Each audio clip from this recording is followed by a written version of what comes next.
किसी सूचना या विचार को बोलकर, लिखकर या अन्य किसी भी रूप में बिना रोक टोक के अभिव्यक्त करने की स्वतंत्रता अभिव्यक्ति की स्वतंत्रता कहलाती है। अभिव्यक्ति की स्वतंत्रता अपने भावों और विचारों को व्यक्त करने का राजनीतिक अधिकार है। इसके तहत कोई भी व्यक्ति न सिर्फ विचारों का प्रचार प्रसार कर सकता है, बल्कि किसी भी तरह की सूचना का आदान प्रदान करने का अधिकार रखता है।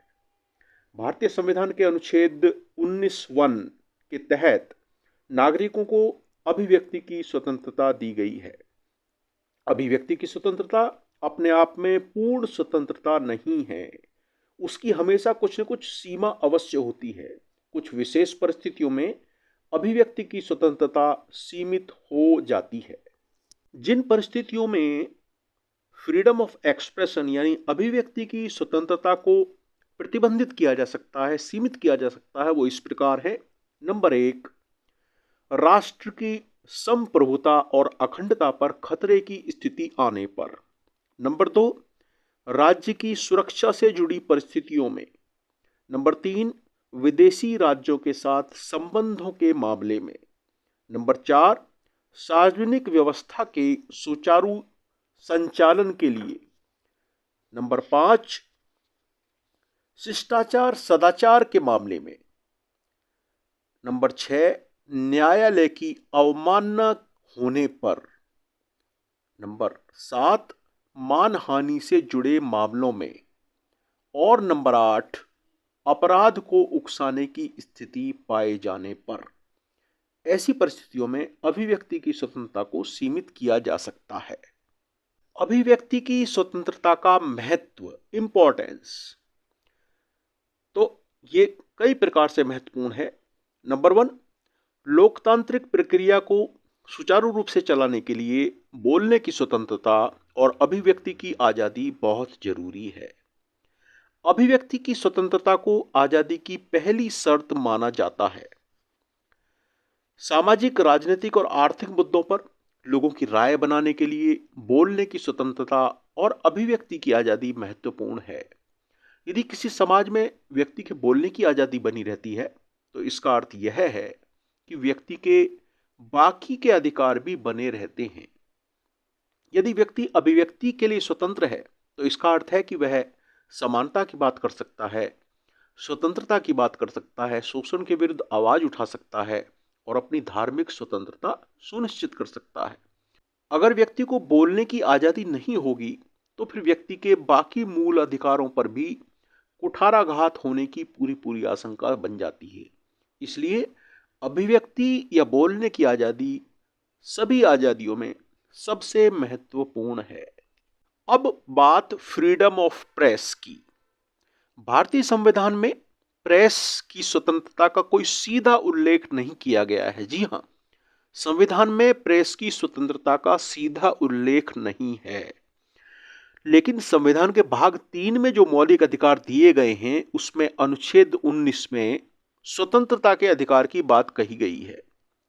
क्योंकि स्वतंत्रता के अधिकार को अभिव्यक्ति की आजादी की तरह ही देखा जाता है, इसलिए अनुच्छेद 19 में दिए गए स्वतंत्रता के मौलिक अधिकार को ही प्रेस की स्वतंत्रता के समकक्ष माना गया है।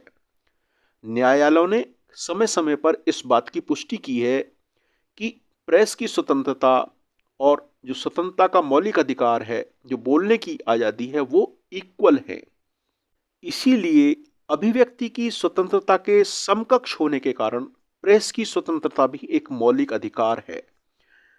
और उसी प्रकार जिस प्रकार मौलिक अधिकार अपने आप में पूर्ण अधिकार नहीं है, उन पर कुछ प्रतिबंध लगाए जा सकते हैं, इसी प्रकार से प्रेस की स्वतंत्रता पर भी युक्त यानी रीजनेबल प्रतिबंध लग सकता है।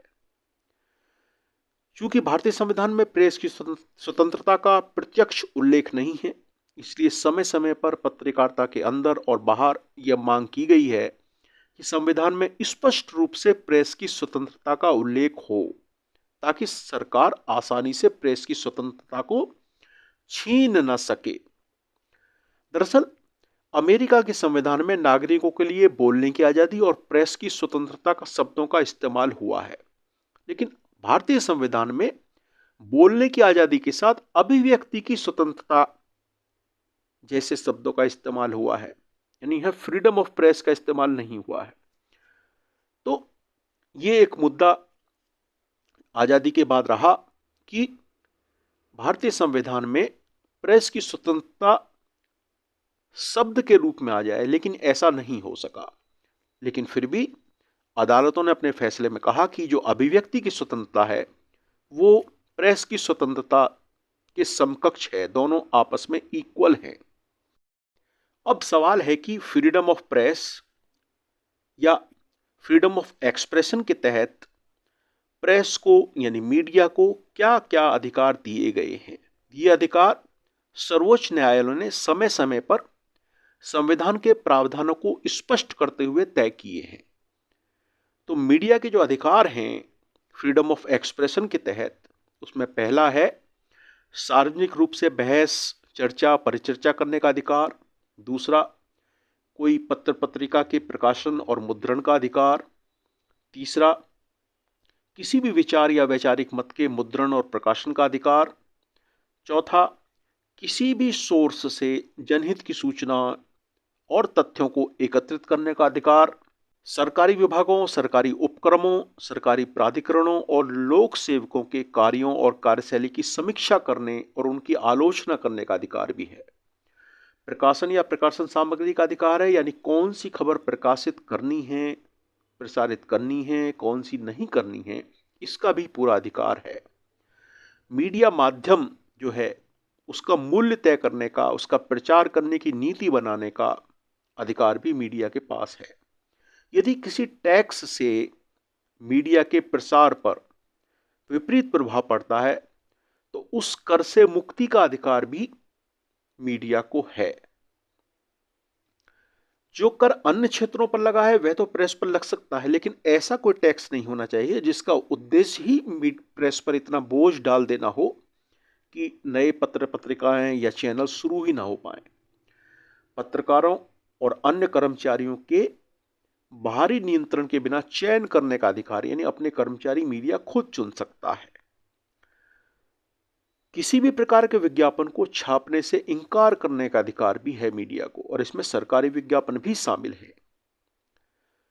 हालांकि प्रेस किसी आपराधिक कानून से छूट का दावा नहीं कर सकता जब तक कि उस कानून का उपयोग उसे दबाने, नियंत्रित करने या प्रकाशन अधिकार को कम करने के उद्देश्य से न किया जाए। प्रेस की स्वतंत्रता में पुस्तिकाएं, पत्र और सूचना के अन्य माध्यम भी शामिल हैं। अब एक सवाल उभरता है कि क्या प्रेस को पूर्ण स्वतंत्रता होनी चाहिए या प्रेस पर कुछ प्रतिबंध भी होने चाहिए।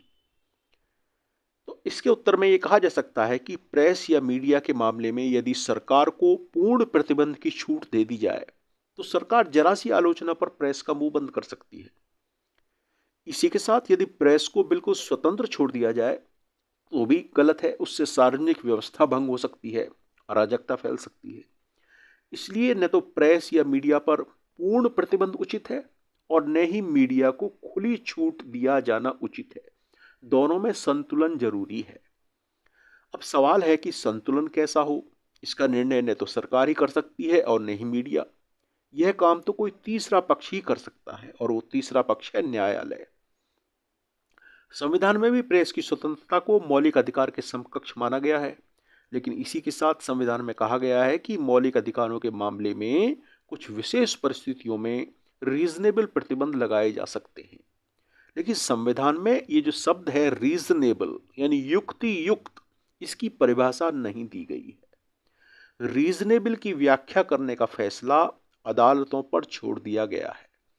इसलिए प्रेस की स्वतंत्रता पर किसी भी प्रकार के प्रतिबंध के मामले में अंतिम निर्णय न्यायालय ही करते हैं। उदाहरण के लिए पंजाब विशेष शक्तियां अधिनियम 1956 के तहत पंजाब में कुछ समाचार पत्रों का प्रवेश रोक दिया गया था, लेकिन उसकी अवधि तय नहीं की। जब ये मामला न्यायालय में पहुंचा तो न्यायालय ने इसे रीजनेबल ना मानते हुए रद्द कर दिया। इसी तरह से 1960 में राम मनोहर लोहिया जी को उत्तर प्रदेश विशेष शक्तियां अधिनियम 1932 के तहत बंदी बना लिया गया। उन पर आरोप था कि उन्होंने किसानों को नहरों के पानी का कर न चुकाने के लिए उकसाया था। जब मामला न्यायालय में पहुंचा तो न्यायालय ने कहा कि लोहिया ने केवल कर की आलोचना की थी, टैक्स की, जो किसी भी प्रकार से कोई अपराध नहीं है, इसलिए उनकी गिरफ्तारी रीजनेबल नहीं है। तो जो रीजनेबल प्रतिबंध लगाए गए हैं या नहीं लगाए गए हैं, इसका फैसला न्यायालय करता है। लेकिन यह है कि सरकार रीजनेबल प्रतिबंध लगा सकती है, और वो परिस्थितियां वही हैं जो हमने फ्रीडम ऑफ एक्सप्रेशन में पढ़ी थी, 8 परिस्थितियां, जिनके तहत अभिव्यक्ति की स्वतंत्रता पर, या कहें कि मीडिया की स्वतंत्रता पर रोक लगाई जा सकती है।